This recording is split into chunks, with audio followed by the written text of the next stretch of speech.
Greetings everyone. Welcome to this, how I would say this look. We're having a first look at Command at Sea series rules. This is a rule set for a naval rule set for miniatures. Well, which you could also play with counters, as you will see. The game is by the Admiralty Trilogy Group and is published by Clash of Arms. This is the 4th edition and second printing of the rule set. Game by Larry Bond. Some of you might know or be familiar with him from his Harpoon series, Harpoon 4 and Harpoon the PC game as well. So that's quite interesting as well, that you are playing the system. Now, in this case, this system is based on the Second World War, maritime warfare, so it doesn't really have much to do with Harpoon, but the Harpoon series rules all share same system mechanics. Okay, although they are working on the Harpoon 4.2 rules at the moment. Well, actually, they've been working on that for quite a while now. But they're working on the 4.2 version rules, which will be released sometime, maybe this year. Who knows? But yeah, what they're trying to do is have all their naval warfare systems, because of, aside from the Command at Sea edition series, you also have the War World 1 series rules, which I forgot how they're called. And so you, in theory you have, and I'm sorry, in practice you have three serious systems. Okay, one for each war of First World War, Second World War, and then the Cold War, which would be Harpoon 4 or High Tide, which I'll get into later. So let's have a look here what we get. You can this is the rule book. Okay, this is about 121 pages. You can pick this up on War Game Vault as a PDF and then print it out, which is what I did, or it's included in the Atlantic Fleets module, which I'll get into later. Or you could buy it separately as well from Clash of Arms, I think. I think they're selling that. All right. This would be the Core Rulebook. Okay.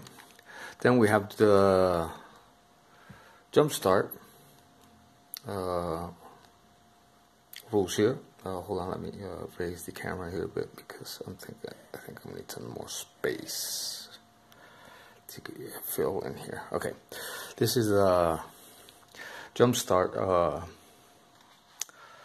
rule set. It's an introduction to the Command at Sea game system, and what it tries to do, this is about 20 pages, I think, 22 pages.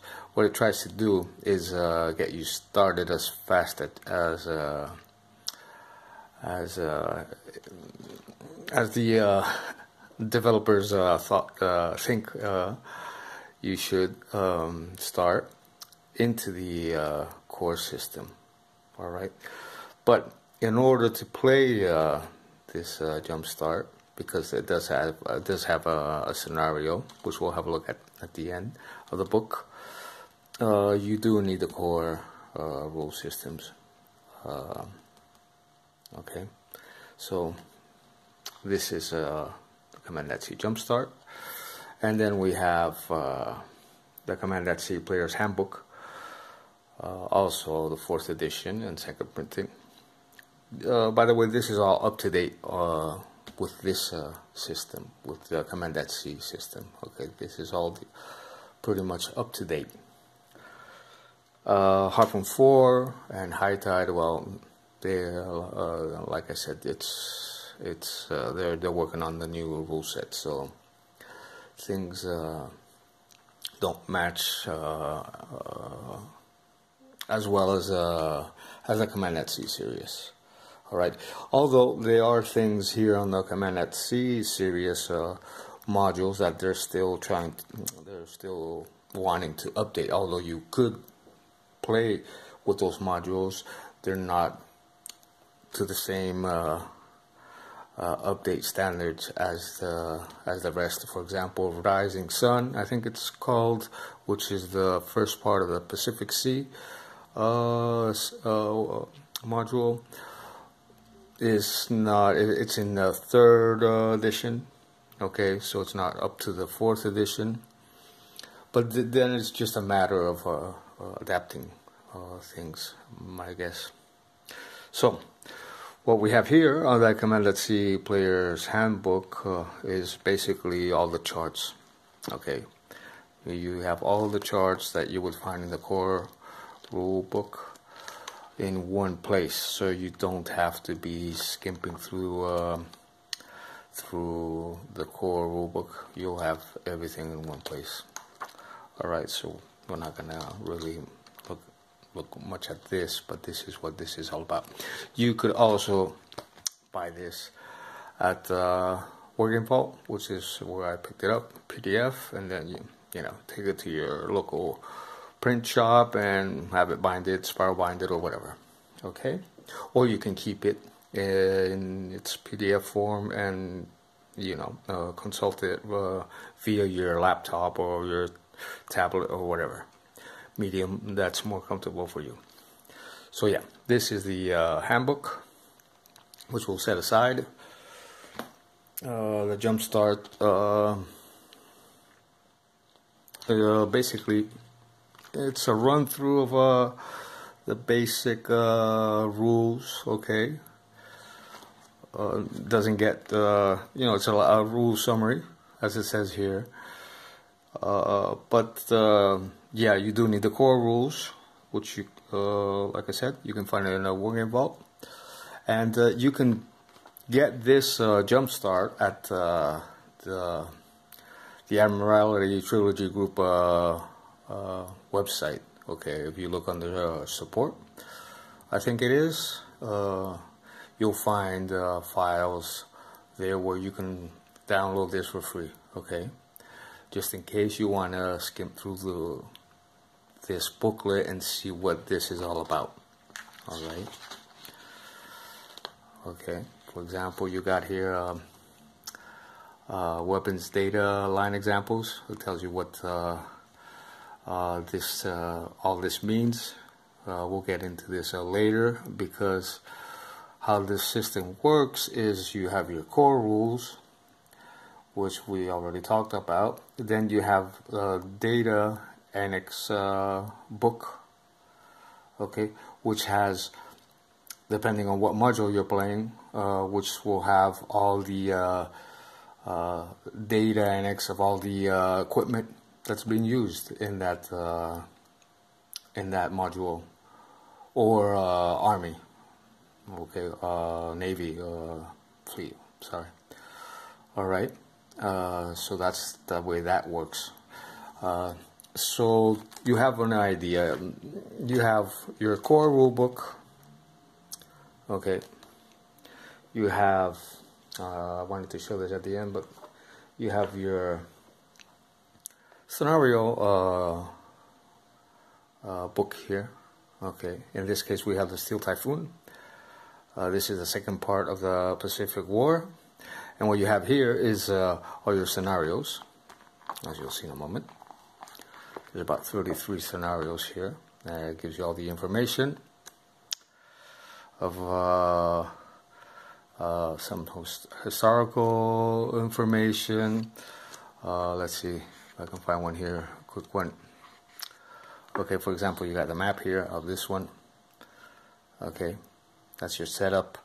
And then it'll tell you your introduction, your operational situation, your tactical situation, allied forces, what forces you will be using. As you can see, in this case, we have 4 TDR-1 drones, each with TBM-3s, Avengers, plane escorted by 12 F-4U Corsairs, and so on and so forth. All right, and then it tells you the Allied victory conditions. Then you have your Japanese forces. It'll tell you what forces you will need for the Japanese side. All right, and whatever additional information you need. Okay, your Japanese orders, your Japanese victory conditions, your setup, and your historical outcome, and some, in this case, optional rules. All right, so what you do, I'll set this aside here for a moment. What you do is for each what do you call it? For each platform, okay.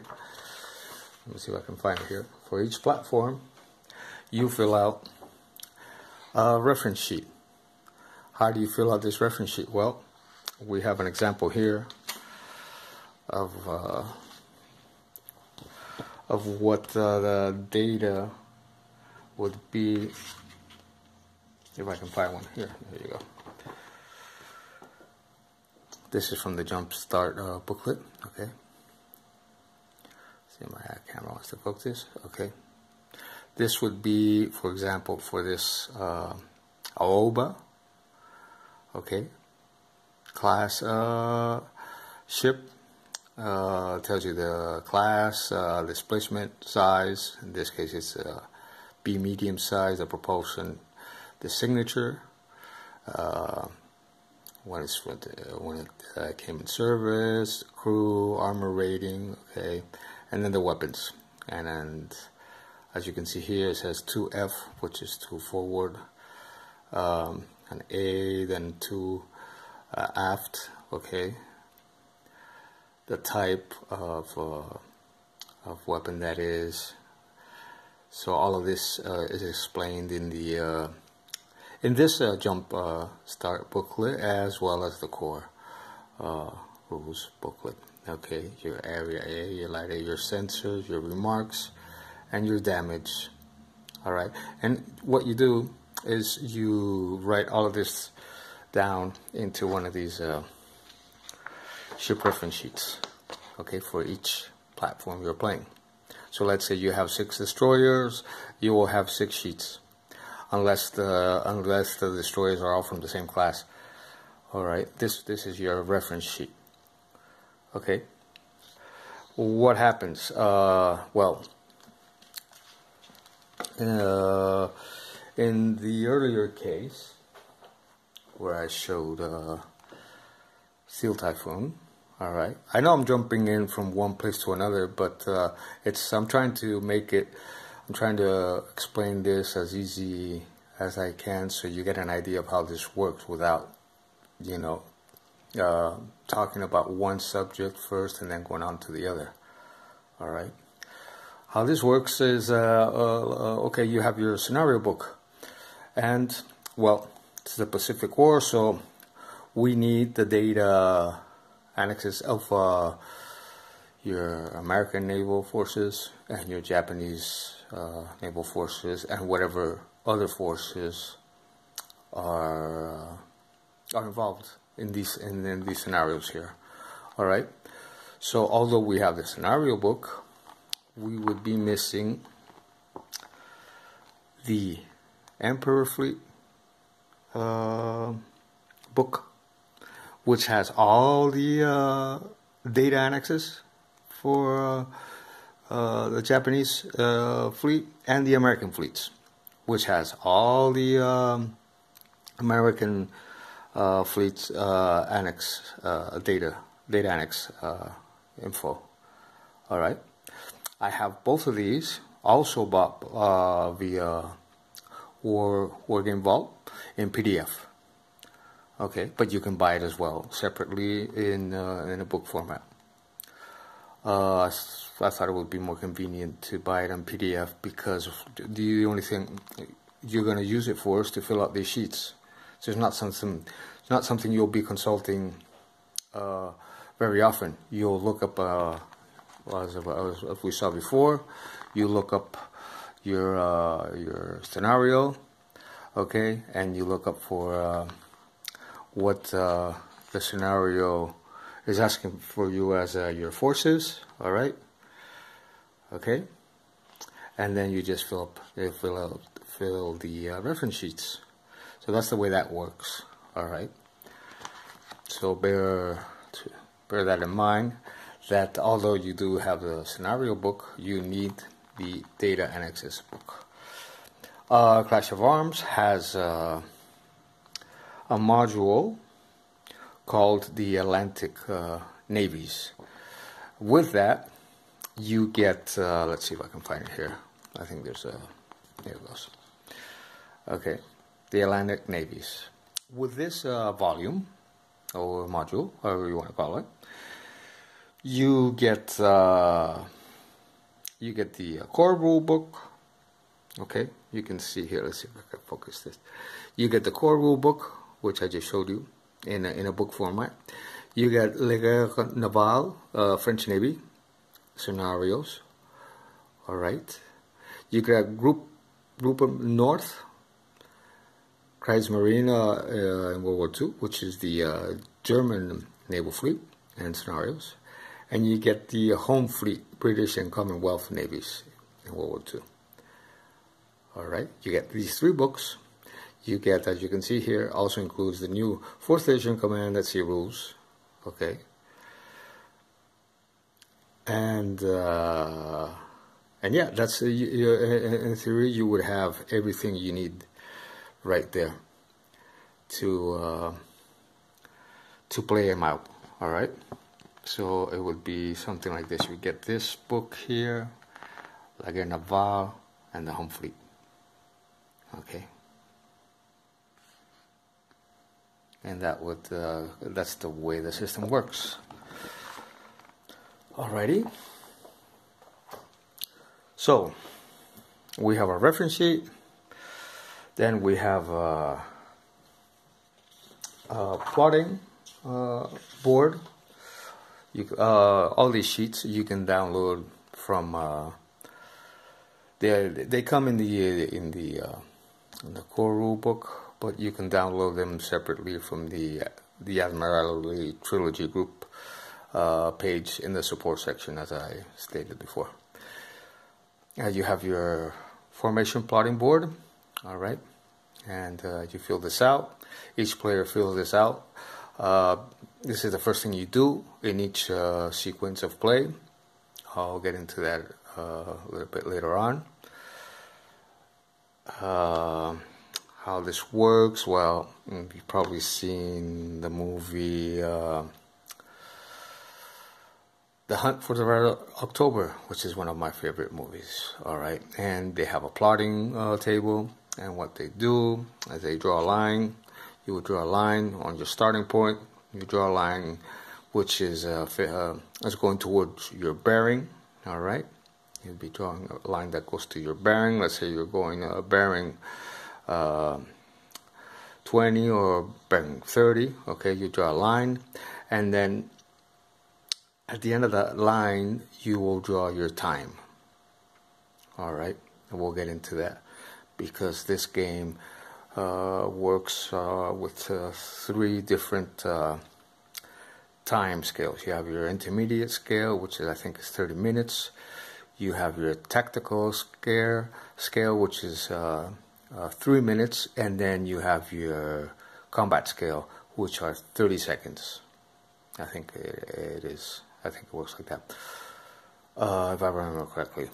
And each one, well, let's say you start at 1200 hours. Well, you would, plot here, 1200 hours, and then your intermediate scale turn, or scale, or whatever you want to call it, will be 30 minutes. So in that 30 minutes, let's say you're moving at 26 knots, and then you will see by your charts and how you calculate it, if you're moving at 26 knots, how much inches you have moved in a 30-minute time frame, and you would plot that, and then at 100 hours. Okay, so that's the way you would do your plotting. All right. Then we also have your aircraft mission planning form. All right, with legs and all this. There's a lot of bookkeeping here in this game, as it is a miniature game. All right, you have your air data cards as well. Let's focus here. Come on. Okay. And you have another ship reference sheet here. Okay.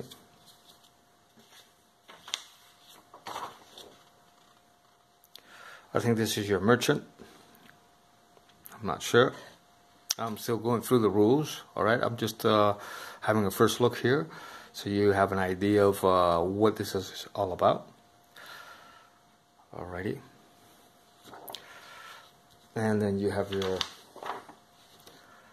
tactical log sheet, where you have your turn, your course, your speed, your depth, your main battery target, your second battery target, your ship name, torpedo. Okay.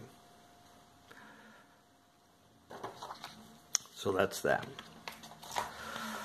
Alright, we'll get this out of the way.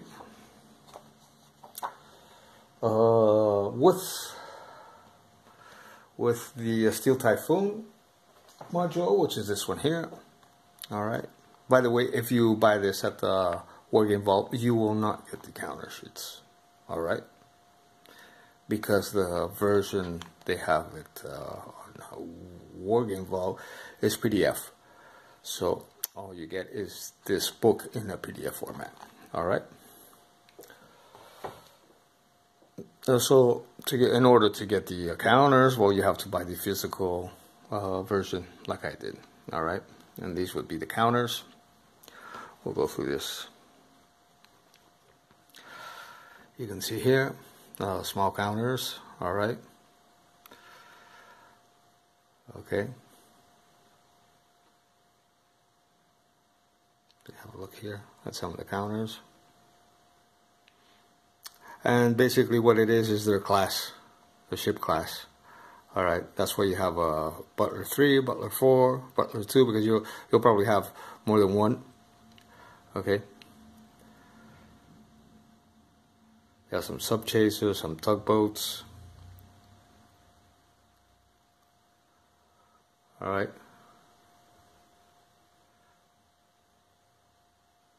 So that's that. And the back side, well, there's nothing. There's just a silhouette here, as you can see.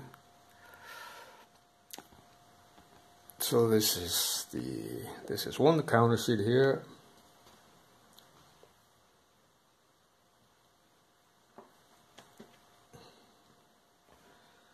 Here's another counter sheet.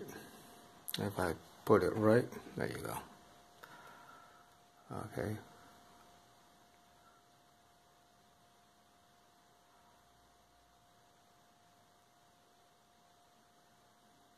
You can see here, so Queen Elizabeth, renowned. All right, and here, as you can see, it just says destroyer, DD class destroyer. All right, so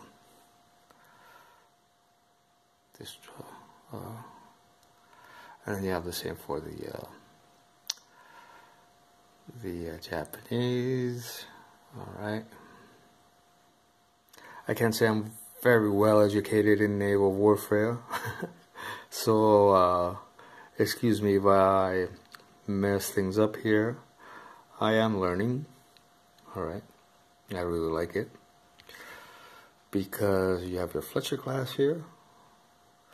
Because what I find interesting about maritime warfare is that you've got the best of all three worlds. You have your naval ships, you have your airframes, and you have your land targets, and you have your submarines. So there's quite a lot to play around with, which I find very interesting. All right. And then we have a third sheet, slightly smaller counters, with administrative counters here at the top. All right, we have fires because you do have damage on the ships, illuminated by flares or spotlights. Some hangars that would be in land bases, buildings. Some area AA. Some radar sites, some, I think this is a raft, like in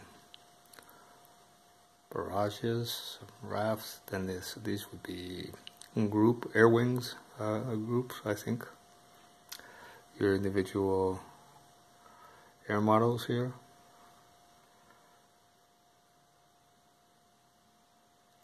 TBFs. I built this when I was young. Built one of these as a model kit. Your PBI Catalinas here. Yeah.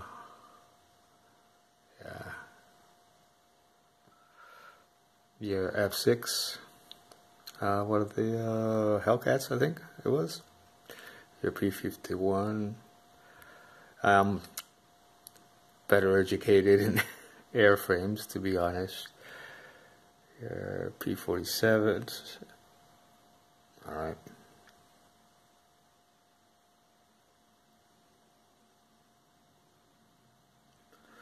So yeah, got plenty of these.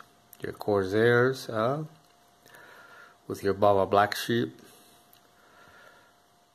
And the Misfits that were in it. What was that guy? I forgot his name.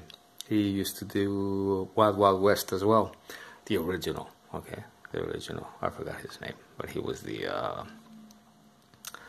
wing commander, I think. Or squadron captain of the Baba Black Sheep. Alright, so those are the counter sheets. But as I stated, this is a miniatures game, so you can buy miniatures to play the game. Real hardcore naval minis gamers will play with miniatures, alright? So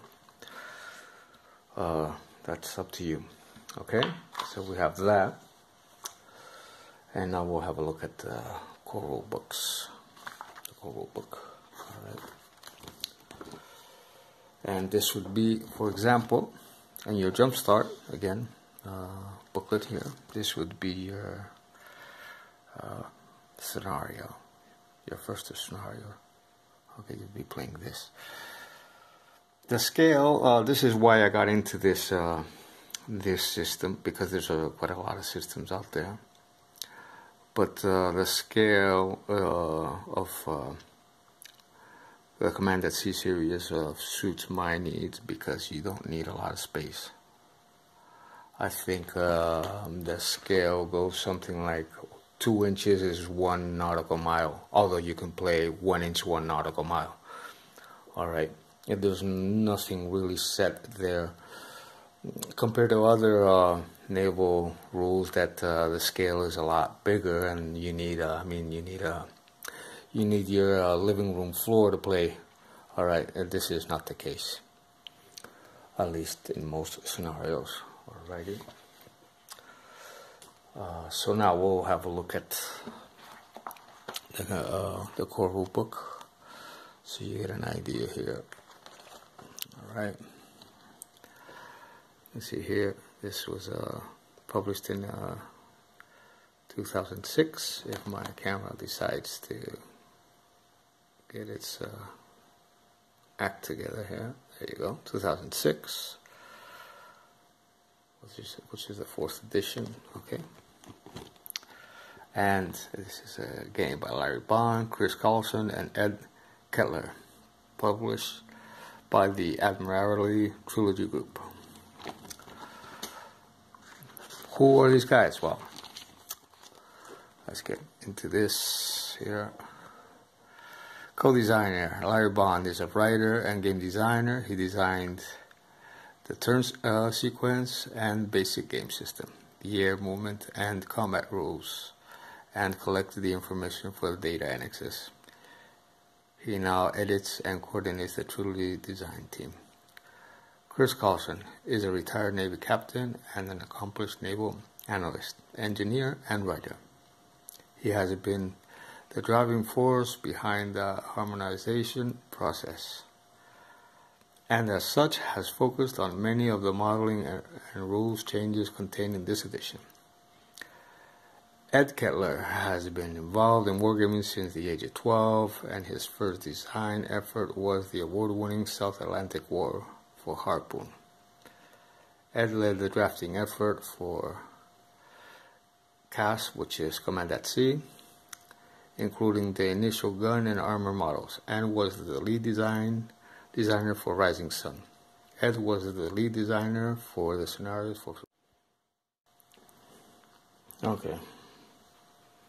Well, you know what happened anyway. So where were we?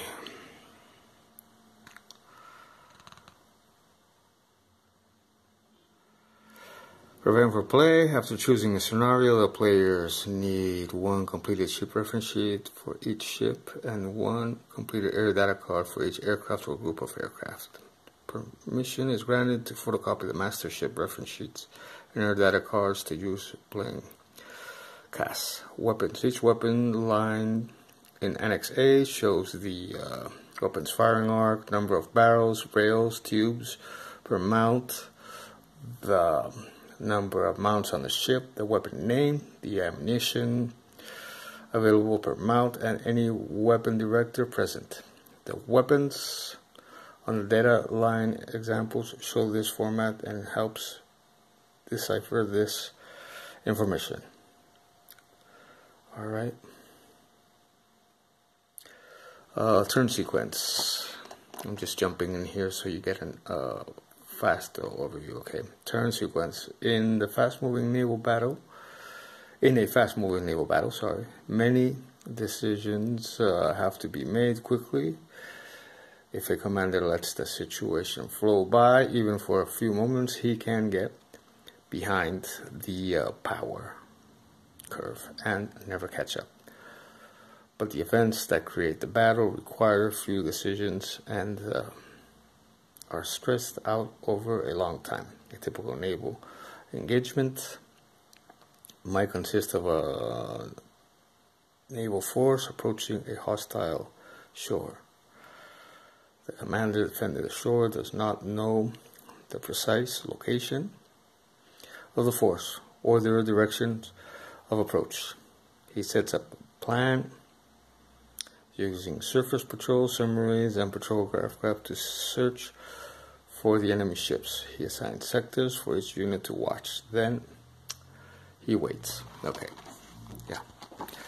Let's move on. Okay, here's, for example, filled out reference sheet of the Craven DD-382. So you get an idea of how that looks. So let's see. Maybe I skipped something. Yeah, skip something here. This would be your shipboard weapon firing arcs. All right. So you're gonna have idea of what your arcs are. So the turn sequence, let's get into this. We have an intermediate turn, which is 30 minutes, the plotting phase, the move, which I showed before, the movement phase, the detection phase, and the ground combat phase. Then the tactical turn, we have 3 minutes, which is a tactical turn, and the plotting phase, then the movement phase, then the plan fire phase, detection phase, reaction fire phase, and resolution phase. Before I said there was 3, all right, sequences. Sorry, but in Command.C we only have 2. All right, the 3 phases is for the Harpoon 4, which is the Cold War era. So yeah, you have 30 seconds because things do move a lot faster in the modern wartime warfare. Maritime warfare, sorry. So yeah, the turn concept. All playing cast is simultaneous. Both players plot their actions, reveal their orders, move their vessels, and fire their weapons at the same time. Each turn, tactical or intermediate, is divided into phases. These organize the turn into periods when specific actions may be taken. Turns should be recorded in units in real time. For example, the first intermediate turn might be a time of 0-100 hours on the 24th hour clock. The next would be 30 minutes later at a time which is 0-130. The one after at 0-100, and so on. If 2 units move into a direction range at 0-115 during the 0-100 intermediate turn, the first tactical turn would be 0-115. The next would be 0-118, then 0-121, and so on. Then we have the transition between intermediate and tactical turns, which I won't get into. We have intermediate turn sequence. Okay, we have standing orders. You can order standing orders where you have set standing orders.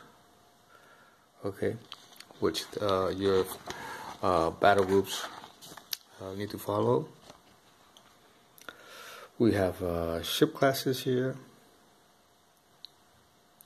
We have plotting movement orders, target aspect. All right.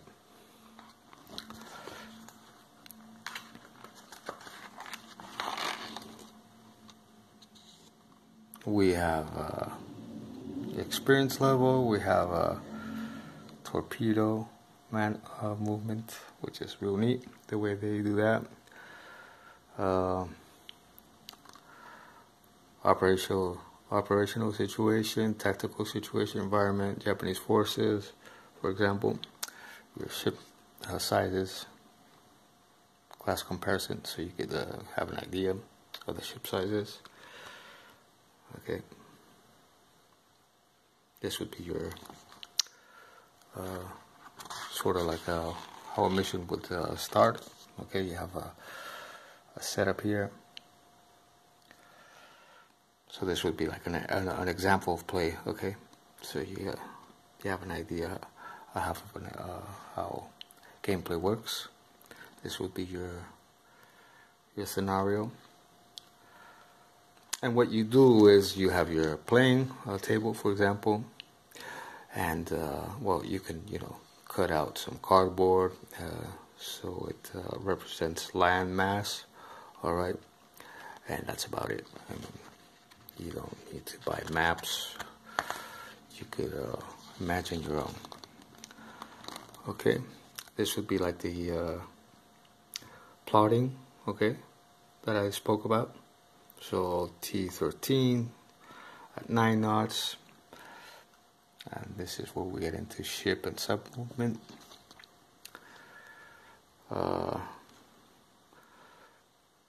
Speed changes up here. Ship turning sequence, because there is a ship displacement when you're turning. All right, and that's very reflected here in the rules as well. What else? We have effects of weather, we have depth and depth charges, we have depth zones. The cool thing about miniatures is that they're very detailed. Okay, that's why I intend to get into it, because there's a lot more detail put into miniatures games, at least the ones I'm looking at, than your typical board game. Okay, restricted waters, grounding table, towing, parting table, towing.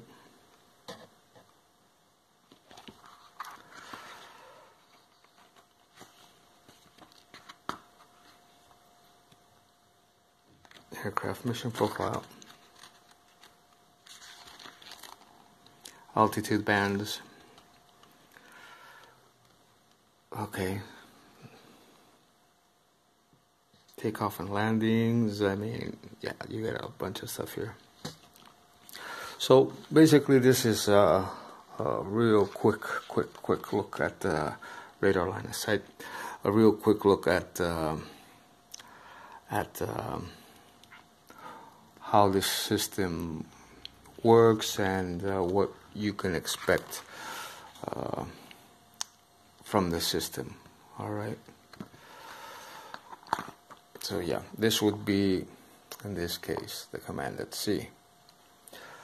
On the other hand, which I'm waiting for, we have same deal as before. Harpoon, quick start rules, summary, and scenario. All right. This would be for the Harpoon 4 series rules. Same deal. You've got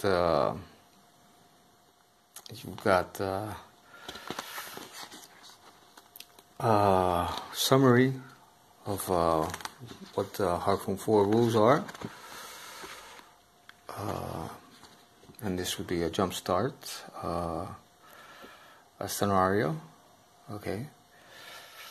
And the same thing, you need the core rules. In other words, the Harpoon 4 4.1 version rules to play this. And then you would need the, okay, the same thing. You can download this from the Admiralty Trilogy group page for free, and you can have a look at this. Then you would need the annex book, data annex book, which you can find on Wargame Vault. You can find the High Tide annex book at Wargame Vault in PDF format. So you would have the all the ship and aircraft and what have you data info on that book. You would need the rule book, which is like I said before, which is quite hard to find. All right. You can also get the player's handbook, which the same as in the other case. It's a summary of all the tables found in the core book. Okay, this one, in this case, this one might be a bit out of date. All right, compared to the High Tide rules or version 4.1 rules. I'm not sure, but yeah, there might be some slight differences, although you can find the errata corrections over at the Admiralty Trilogy group. Then you can also buy this at the Wargame Vault. This would be the scenario book for the High Tide. Alright, as you can see, this is 2003. This is more up to date. You can also get this in PDF, and this would be all the scenarios for the Harpoon 4 series rules. not all these scenarios, because this is High Tide, all right, which is an expansion to the Harpoon 4 module, but it's also a standalone module, all right. If you can find one, because I try to buy, and well, I'm having some issues with that, because they sent me, I mean, in theory I bought the Ziploc version, and I didn't get everything I should have, that should have been included, because I'm missing the counters, I'm missing the annex books, I'm missing the rule book, and in theory we are sorting all of that out with the shop. Okay, but if you do get your hands on the High Tide box, you will get the rule book, the annex, data annex book, the scenario book, and the 3 sheets of counters with that as a standalone, and you'll be able to play as a standalone the Cold War High Tide series, or Harpoon 4 series, which is the same thing, game, miniatures game. Okay, this is a lot more in-depth, well, not in-depth, it's a lot more complex, because there's a lot more modern warfare the technology in here, but it's also a lot more interesting in my opinion. Okay, because well, you're talking about a lot of things going on. Maybe the complexity is a lot higher, but you can imagine this is the board or miniature games that you would compare with Command, Modern Air, Naval operations game, which would be the new version of the Harpoon PC version, alright? So you can understand. Shimano or Command, Modern Air, Naval Operations, which is the PC version, is basically this in a miniatures game. So I find that very interesting. All right.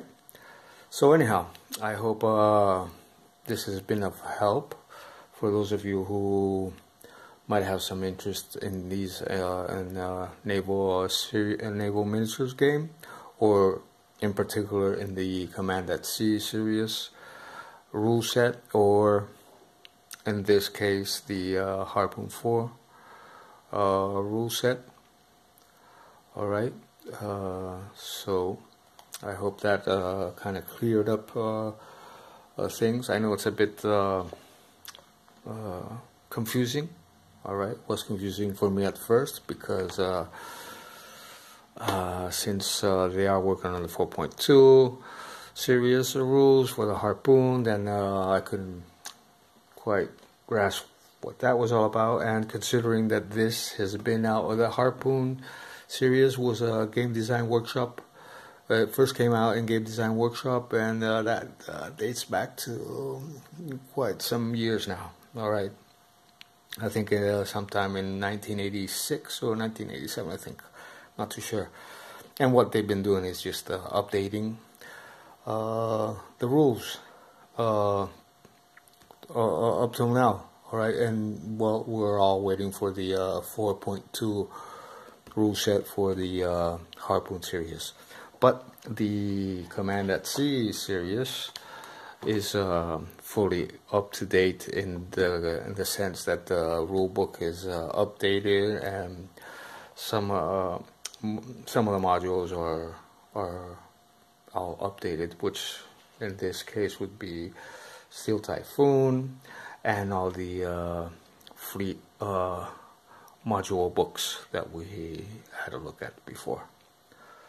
Alrighty, so that's that. I'd like to take this moment to congratulate No Enemies Here on its first anniversary, which was yesterday. I'm recording this on Sunday, the 24th, I think it is. And yesterday was the first anniversary of No Enemies Here.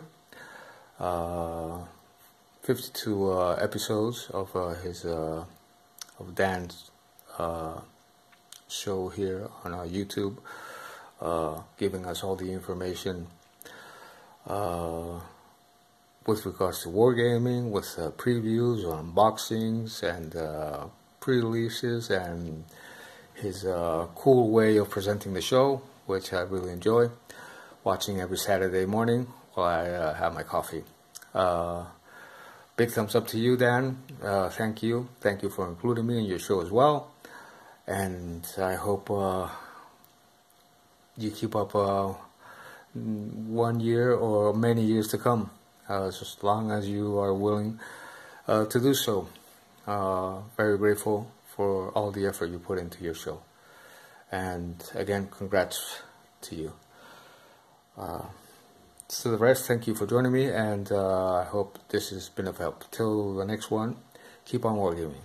Bye-bye.